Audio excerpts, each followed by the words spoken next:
What's up mga kaasang, no? Nandito tayo sa farm ngayon at kailangan ko kumuha ng mga goldfish.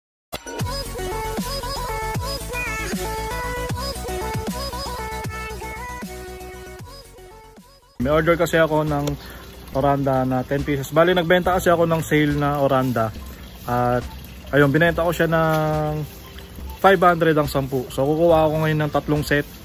At kukuha ako ng 30 pieces.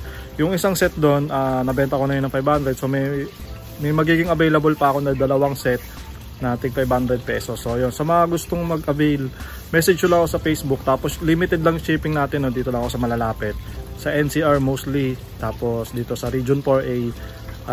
Ayun, lalamove lang kasi ang aking shipping. Kaya sa malalapit lang talaga ako nakapagbenta. So yun, papakita ko sa inyo mamaya yung mga huli natin. Pero ngayon, kailangan ko munang kumuha ng mga oranda goldfish natin dito sa pond.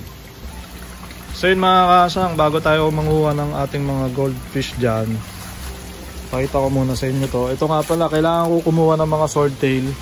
Siguro kahit 10 piraso o 20 pieces. May order din kasi ako ng mga swordtail natin. Tapos itong ating mga ano ba tawag dito, mga tuxedo koi guppies. Ang bilis niya dumami dito. Yung mga unang batch, nakikita ko may mga ano na, may mga kulay na yung ulo nila. Tapos meron na siyang second batch ng mga fry ulit. So nanganak na siguro yung isa nating mga breeder dito. So ito na yung anak niya. Ayan o, pakita ko sa inyo. Sana makita nyo. Ayan o, kakaroon na ng kulay. Anak na niya yan guys. Tapos meron pang mga fry na mas maliliit. Saan ba yun? Makita ang fry na mas maliliit. Yung talagang as in fry lang. Ayan o, nakita nyo ba? Medyo madami na rin pala to. Ayan, madami siyang fry. Ayan o. So yun, dumadami dito yung ating tuxedo koi. So sooner magre-release ako niyan, siguro mga 2 months. Magre-release ako niyan mga tuxedo koi na yan. Tapos ayun, kung maalala nyo na nakaraan, no, naglagay tayo dito ng ano, ng Platinum King Balloon Molly. Ang sabi ni Papa nag-brown out daw ng isang araw dito at namatay yung mga puti. Hindi ko lang alam, no, kung bakit. Kasi hindi naman basta-basta mamamatay talaga yan kahit mag-brown out ng isang araw dito. At kung makikita nyo yung mga pula natin, hindi pala kita. Kaya yung mga pula natin, wala namang namatay. So ang namatay lang yung mga puti, yung molly natin. May nakita ko dito, 2 piraso na lang ata.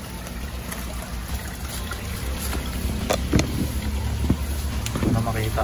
Kanina may nakita ako dito 2 piraso na kulay white. Sana yun? Ayan o. Ayan, meron ako nakikita dyan. So namatay yung iba. Hindi ko alam kung anong dahilan. Baka hindi sanay sa tubig. So ito na lang nakita ko pa. Isa na lang pala to. So yun, hindi na dadami yan dyan. Dahil nga isa na lang. Try natin maghanap ulit. Tapos silipin na rin natin to, no? Sabay ko na kayo sa silip kasi hindi pa ako tumingin dito kanina. Yan, yung ating mga albino koi, ayan, medyo tumataba na siya. Isa lang ang male ko dito eh. Ayan o, isa lang ang male ko. Tapos ang female ko 4. Meron pa ditong non-cap na isa na female din. Ayan o, non-cap. Yan na natin siya dyan. So may ganito pa akong trio sa bahay pero hindi na rin dumami pa. Tagal dumami. At inisip ko na ilagay na lang din kaya dito. Ayan. Sana naman dumami na kayo. Dami nag-aabang sa inyo. So yun, wala pa tayong mga fry. So more or less mga 3 months pa siguro. Kung sakali magkaka-fry to within this month, 2 months pa yun kasi bago mapalaki at maibenta. So matagal-tagal pa tayo makapagbenta. Tapos yung mga goldfish natin. So nakita kasi ni ng tropa natin yung para siyang parang panda. Pero parang nag-molt na yung kulay. Ito yun eh. Ayan, nag-molt na yung kulay niya eh. Pero kukunin ko na rin yan, yung mga may kulay na yan. Ayun. Yan, yung isang panda na yan. Nakita niya yan, kaya binili niya rin. So, kukuha tayo dyan ng marami, mga 30 pieces. At iuwi na natin sa bahay. Ano pala dapat natin silipin dito? Dito, blue panda. Blue panda natin dito, puro male.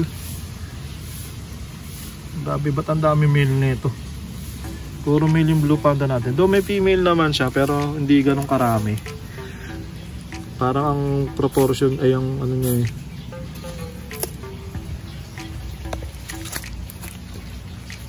7:3. 7 male, 3 female. Parang ganun lang yung balance naman. Yung mga AFR natin, wala pa mga fry. Tama na natin. Ay, hindi to AFR natin dito sa kabila.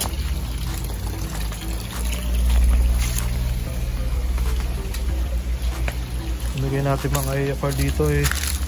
Ang tataba na pero ayaw pa rin magbuga. Siguro kailangan nito ng water change. Tapos naglagay na rin si Papa ng ano dito. Crayfish yata dito nilagay yung ibang ano, railings. Ayan, lalaki na no.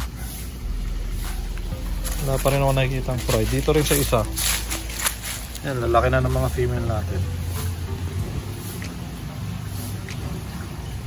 Baka tayo nyo magsianak. Kailangan yata ano, yung water change para mga anak kayo. Ayan, lalaki na ng mga female oh. Wala pang fry kahit isa eh.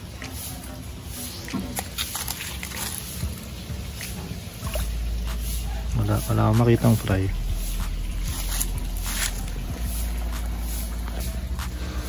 Check naman natin itong ating tab dito ng Blue Panda. Meron tayo dito isang tab na merong fry nung makaraan, pero ngayon nakikita ko fry pa din. Walang pagbabago. Parang gobyerno, oops, charot.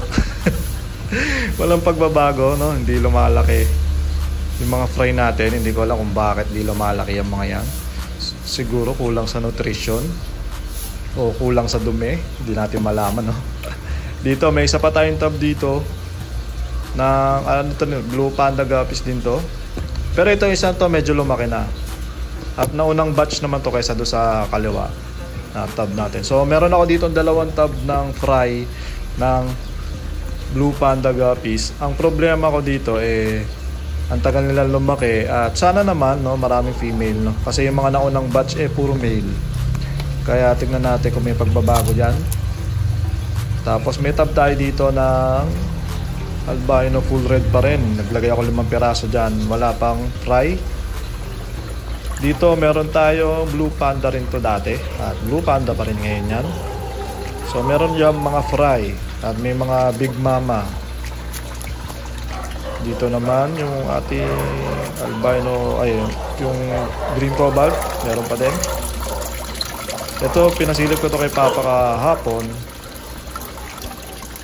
Wala pa rin siyang eggs. Yung ating mga Australian red claw crayfish. Trio na lang yun nandito, no? Yung original trio na binigay sa atin ni Mitras Backyard. Eh wala pa ring eggs. So ayun, ano pa bang pwede natin gawin dito? Mag-harvest na ako ngayon, guys. Harvest tayo. Napakabilis na harvest lang tong gagawin ko.